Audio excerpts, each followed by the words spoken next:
Organ dalam pria itu semuanya diambil. Kemudian dijahit kembali dengan benang.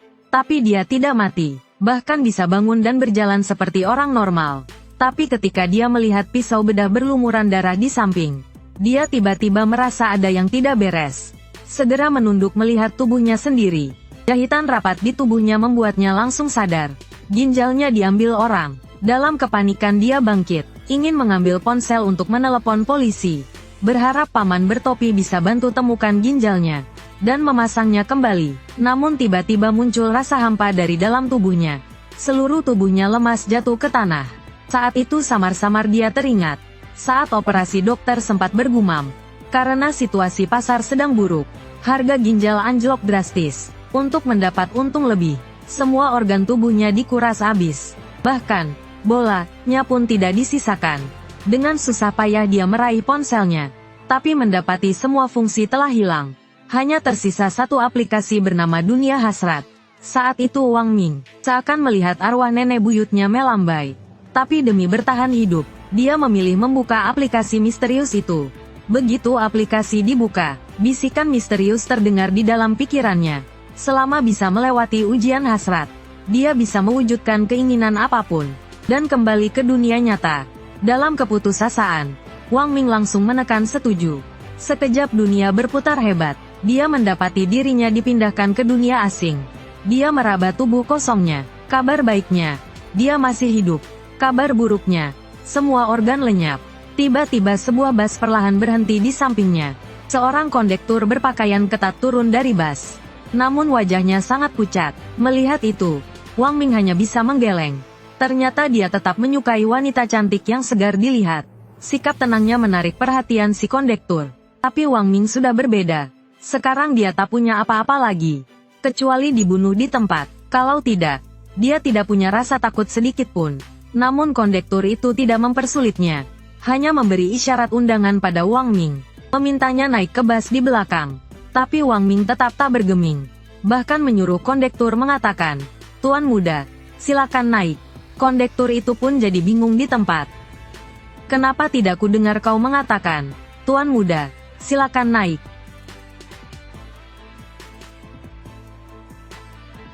Silakan naik. Hei, aku ini orang tanpa organ. Apa aku masih takut pada hal ini? Sekarang katakan padaku, Tuan muda, silakan naik. Aku lengah. Tidak sempat menghindar. Kau bilang tidak? Sialan, Tuan muda, silakan naik.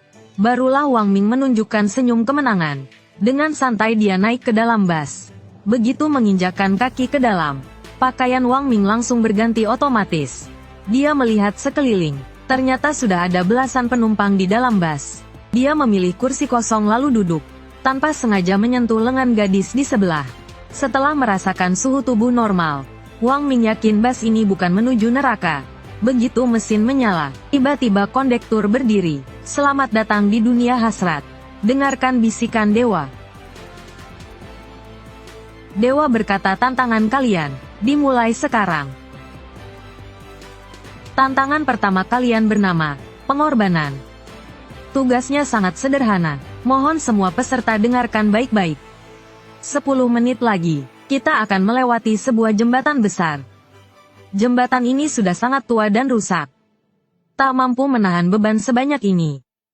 Saat itu jembatan akan runtuh. Semua orang akan mati. Namun jika hanya satu orang yang turun, kita bisa melewati jembatan itu dengan selamat. Soal siapa yang harus turun, kalian bisa menentukan dengan voting, atau dengan cara memaksanya keluar. Hanya yang menyelesaikan tantangan akhir, yang keinginannya akan dikabulkan oleh dewa. Sekarang kalian tinggal punya waktu 9 menit. Mendengar aturan bahwa turun berarti mati, para penumpang langsung panik. Hanya Wang Ming yang sedang berpikir, apakah dirinya sekarang termasuk orang mati atau hidup? Demi bertahan hidup, seorang ibu hamil menangis mengatakan dia sedang mengandung. Ada yang bilang harus merawat anaknya yang sakit kanker stadium akhir. Setiap penumpang punya keinginan masing-masing. Tak ada yang mau mengorbankan diri secara sukarela. Lalu seorang pria berkacamata menyela dan berkata, "Tantangan di dunia hasrat baru saja dimulai. Selanjutnya akan semakin sulit." Jadi dari sudut pandang logis, Kita harus menyingkirkan yang paling lemah. Sambil bicara, dia menunjuk si ibu hamil. Begitu ada yang memulai, penumpang lain pun ikut mendukung. Meskipun si ibu hamil berlutut dan memohon, namun mereka tetap membuka pintu dan mendorongnya keluar. Saat itu bus sedang melaju dengan kecepatan tinggi. Mata semua orang tertuju saat si ibu akan didorong keluar. Saat itu Wang Ming langsung berlari ke depan, menariknya kembali. Katanya ini voting, kan? Ku belum vote. Sebelum yang lain bicara, Wang Ming langsung tunjuk kondektur dan bilang, aku pilih dia turun. Wajah kondektur seketika berubah panik. Segera berkata waktu tinggal 1 menit lagi. Menyuruh mereka cepat dorong ibu hamil itu. Melihat sikap paniknya, para penumpang langsung tersadar. Aturannya tidak melarang memilih NPC. Mereka pun serempak menoleh ke arah kondektur. Bersatu untuk mengorbankan 1 orang hidup. Membunuh 1 NPC. Mereka pun tak merasa bersalah.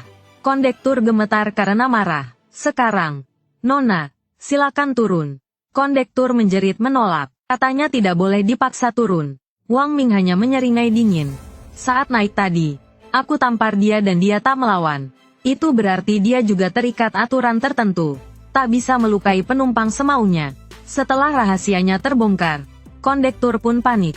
Dia langsung menerjang Wang Ming di pintu. Berusaha mendorongnya keluar lebih dulu. Tapi malah kena tamparan Wang Ming sampai muntah darah. Lalu ditendang keluar dari bus. Pintu bus langsung tertutup. Bus pun melewati jembatan dengan selamat. Semua orang mendapat pemberitahuan berhasil.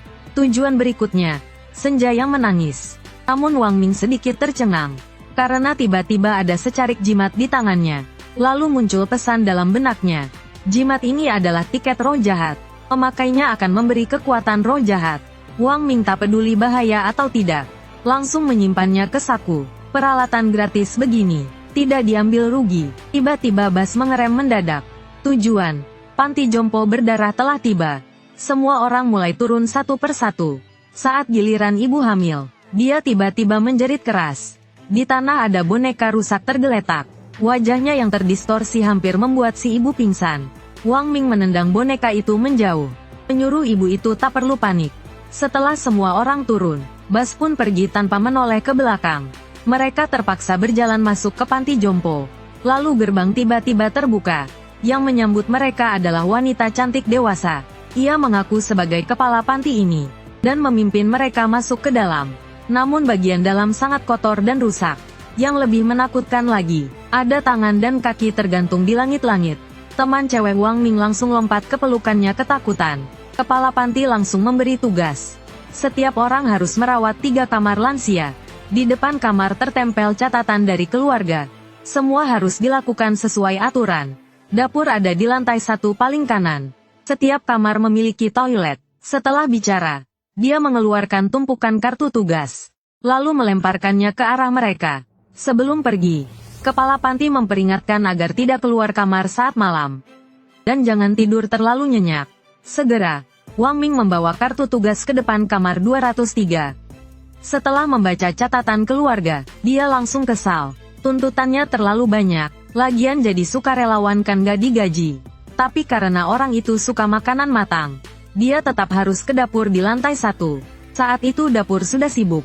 Wang Ming memilih sepotong daging sapi, lalu memasak di tempat kosong yang ada. Tak lama, sepiring daging sapi penuh cinta pun jadi. Ia membawanya kembali ke kamar 203. Setelah mengetuk lama, tak ada yang menjawab. Akhirnya dia langsung dorong pintu masuk. Dalam kamar yang remang, seorang kakek dengan mata kehijauan dan tubuh kurus kering menatap Wang Ming tajam. Baru saja Wang Ming letakkan daging sapi di meja, kakek itu mendekat perlahan. Tiba-tiba dia jadi gila dan melahap daging itu buas. Wang Ming merasa tugas ini cukup mudah. Tapi tiba-tiba si kakek berubah ekspresi, mengeluarkan suara mengerikan layaknya binatang buas. Sebelum Wang Ming sempat bereaksi, tangan si kakek menusuk ke dadanya, meraba-raba di dalam rongga dada, tapi tak menemukan organ apapun. Si kakek pun terdiam kaget. Tak puas, dia menarik tangannya, menusuk ke tempat lain, tetap kosong juga hasilnya. Kakek itu benar-benar tercengang. Ini, masih manusia, sampai berkeringat dingin. Dia tidak menyangka. Hidup pun sudah diambil isinya. Mati juga masih ada yang ngambil-ngambil. Baik manusia maupun hantu. Semua mau ngoprek aku. Kalian kira aku Hello Kitty apa? Suka banget ngorek-ngorek hatiku ya? Mau gigit aku ya? Dikasih makan gak mau ya? Kalian pikir aku gak punya emosi? Masih belum minta ampun? Kepalanya hampir dipukul hancur. Pintu kamar tiba-tiba terbuka. Ternyata ibu hamil itu datang minta bantuan. Tapi saat melihat Wang Ming dalam wujud roh jahat, dia langsung pingsan ketakutan. Wang Ming tak peduli. Dia bersiap menghabisi si kakek lebih dulu.